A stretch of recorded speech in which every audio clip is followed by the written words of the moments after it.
Richard Gutierrez at Barbie Imperial, kinumpirma na mayroon na silang relasyon.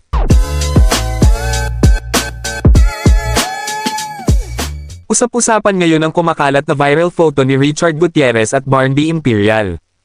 Matatanda noong January 2024, dinapensahan ni OG Diaz sina Richard ukol sa kumakalat na issue tungkol sa paglilink sa kanila ni Barbie Imperial.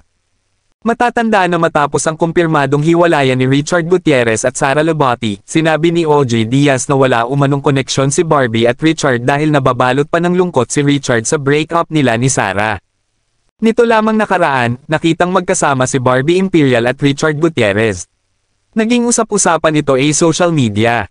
Kahapon, May 28, 2024 nagpost naman sa Instagram story si Barbie Imperial na nasa loob ito ng gym at makikita si Richard Gutierrez sa likod nito. Ang tanong ng marami, soft launch na ba ito ng relasyon nilang dalawa? Abangan natin ang mga susunod pang update upang mabigyang linaw ang lahat. Marami pang showbiz chika ang aabangan. Huwag kalimutang mag-subscribe at pindutin ang notification bell para mas updated kayo sa mga susunod pang video.